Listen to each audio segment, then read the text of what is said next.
क्या मांग करना है इसमें? निष्कासित नहीं किया गया है। उसमें चंद्र प्रकाश इकोनॉमिक्स एमए प्रीवियस का स्टूडेंट है जो फेल हो गया है। यूनिवर्सिटी के नियम है कि फेल विद्यार्थी एक्स स्टूडेंट के रूप में, भूतपूर्व विद्यार्थी के रूप में केवल परीक्षा देता है, उसे उस कक्षा में पढ़ने का कोई अधिकार नहीं, ना ही उससे ट्यूशन फीस ली जाती है। चंद्र प्रकाश ने परीक्षा फीस जमा की है, उनसे ट्यूशन फीस न ली जा सकती है ना उन्होंने दिया है। चंद्र प्रकाश भ्रम फैला रहे हैं कि वो यूनिवर्सिटी के रेगुलर स्टूडेंट हैं। आज की तारीख में कानूनी तौर पर वो भूतपूर्व विद्यार्थी हैं या जिसे एक्स स्टूडेंट कहते हैं, उन्हें परीक्षा देने का अधिकार है। और चंद्र प्रकाश अगर पढ़ता है तो भी कोई दिक्कत नहीं क्लास में आकर। चंद्र प्रकाश यहाँ की दीवारों पर पोस्टर लगाता है, हेरिटेज बिल्डिंग पर, यूनिवर्सिटी को आंदोलन के लिए उकसाता है, यूनिवर्सिटी के विद्यार्थियों को। और उसके जो मुद्दे हैं वो यूनिवर्सिटी से जुड़े नहीं हैं, वो देश विरोधी, समाज विरोधी, इस तरह की बातें कर रहा है चारों तरफ, और वो अपशब्द प्रयोग कर रहा है। और उसके साथ जो लड़के हैं उसमें से ज़्यादातर स्टूडेंट नहीं हैं, एक दिशा नामक एक छात्र संगठन के हैं। आप उनके फेसबुक, ट्विटर और इंस्टाग्राम पर देखिए, वो नक्सलियों को सपोर्ट करते हैं। तो मेरा इन सब चीज़ों से लेना है कि यूनिवर्सिटी को शांतिपूर्ण चलाने के लिए चंद्र प्रकाश इस तरह की बात कर रहे हैं। एक डिसिप्लिन प्रेमाइस में हमें कब क्या करना है इसकी परमिशन तो उन्हें लेनी पड़ेगी। वो चाहते हैं कि उन्हें किसी भी कार की परमिशन न दी जाए। हम ये एश्योर्ड होना चाहते हैं कि कोई बाहरी तत्व आकर के यूनिवर्सिटी में किसी प्रकार की अराजकता न करे। इसलिए एक नोटिफिकेशन हुआ है कि आप कोई गैदरिंग करना चाहते हैं, किसी विषय पर चर्चा करना चाहते हैं तो चर्चा करिए, लेकिन एक एप्लीकेशन दीजिए। उनका विरोध एप्लीकेशन नहीं देंगे। दूसरा उनका है कि 24 घंटे लाइब्रेरी खुली रहे। इलाहाबाद यूनिवर्सिटी केंद्र सरकार की फंडिंग पर चलती है। 24 घंटे लाइब्रेरी खुली रहने के लिए हमारे पास 3 शिफ्ट में कर्मचारियों की ज़रूरत है। वर्तमान में इलाहाबाद यूनिवर्सिटी उस कैपेसिटी में नहीं है। और दूसरा इसमें सिक्योरिटी का इशू है।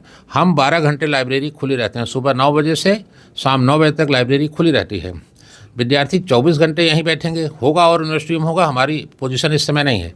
हम उनकी मांग का विरोध नहीं कर रहे हैं, लेकिन वर्तमान में हम उनकी ये मांग पूरी नहीं कर पाते जब तक हम संसाधन नहीं जुटा लेते हैं। वो वाइस चांसलर को वापस जाने की बात कर रहे हैं, वो प्रॉक्टर का इस्तीफा मांग रहे हैं। और एक ऐसा विद्यार्थी जो हमारा रेगुलर विद्यार्थी नहीं है, उसका एक अलग नैरेटिव है, एक अलग डायरेक्शन में वो कहीं से प्रायोजित हैं और यूनिवर्सिटी के विरुद्ध वो काम कर रहे हैं। दूसरा एक लड़का संजय है, वो भी यहाँ का विद्यार्थी नहीं है। 2 विद्यार्थी, जो एक सौम्या लड़की है और एक निधि ने उस दिन 20 तारीख को आकर एक गार्ड को कंधे पर काट लिया है, वो निशान पड़ा हुआ है। महिला गार्ड को धक्का दे दिया, गिर गई। उनका यूनिवर्सिटी का अस्पताल में और बेली अस्पताल में इलाज हुआ। 2 दिन बाद वो आए हैं। और सौम्या के खिलाफ शिकायत थी और हमारे पास विजुअल एविडेंस है कि वो हेरिटेज बिल्डिंग पर पोस्टर, विद्यालय विरोधी पोस्टर लगा रही थी। एक भी दिन वो क्लास नहीं करती, एक अक्षर पढ़ना लिखना नहीं जानती। आप उससे बुला करके एक कागज़ पर उसकी सारी शिकायतें नोट करा लीजिए, मैं मान लूँगा। इन लोगों ने फैज़ अहमद फैज़ के लिए जो प्रोग्राम तय किया था उसकी लेकर आए थे पत्र, वो पत्र लाए थे, उसको मैंने पढ़ा। शिक्षक होने के नाते मैंने ये एतराज़ जताया कि तुम लोग ठीक से लिखना पढ़ना नहीं जानते। उसमें ग्रामेटिकल करेक्शन है, मैंने पत्रकारों को भेज दिया, बहुत सी कमियां हैं। क्या इतना भी कहना हमारा धर्म नहीं है? मेरे पास पूरा विजुअल मौजूद है। और आपको ये भी बता रहे हैं कि जिस समय ये बच्चे हमारे ऑफिस में आए थे उस समय प्रयागराज पुलिस के एसओजी के 2 जवान यहाँ मौजूद थे, हमारे पास विजुअल है। महिला गार्ड मौजूद थी, प्रेक्टोरियल टीम के लोग मौजूद थे। वो बाकायदे कुर्सी पर बैठाए गए हैं और उनको पानी भी दिया गया है।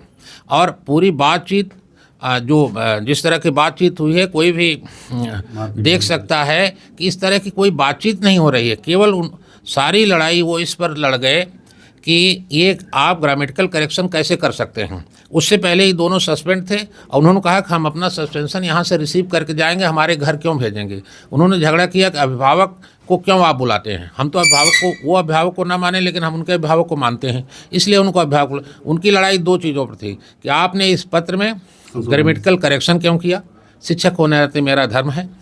दूसरा कि आप मेरे अभिभावक को क्यों बुलाते हैं। मैं 18 साल का हो गया हूँ या हो गई हूँ, मेरे अभिभावक को ना बुलाया जाए। चंद्र प्रकाश गेट पर अपशब्दों का प्रयोग कर रहे हैं और ये लोकतांत्रिक लड़ाई के नाम पर, न्याय के नाम पर एक अन्यायपूर्ण अलोकतांत्रिक लड़ाई लड़ रहे हैं। इसमें लड़ाई लड़ने वाले 80% इलाहाबाद विश्वविद्यालय के विद्यार्थी नहीं हैं। मेरा दावा है प्रयागराज पुलिस उनका आई कार्ड देख ले, अगर वो इलाहाबाद विश्वविद्यालय की लड़ाई के विद्यार्थी हों, उनकी हर बात हम सुनने को तैयार।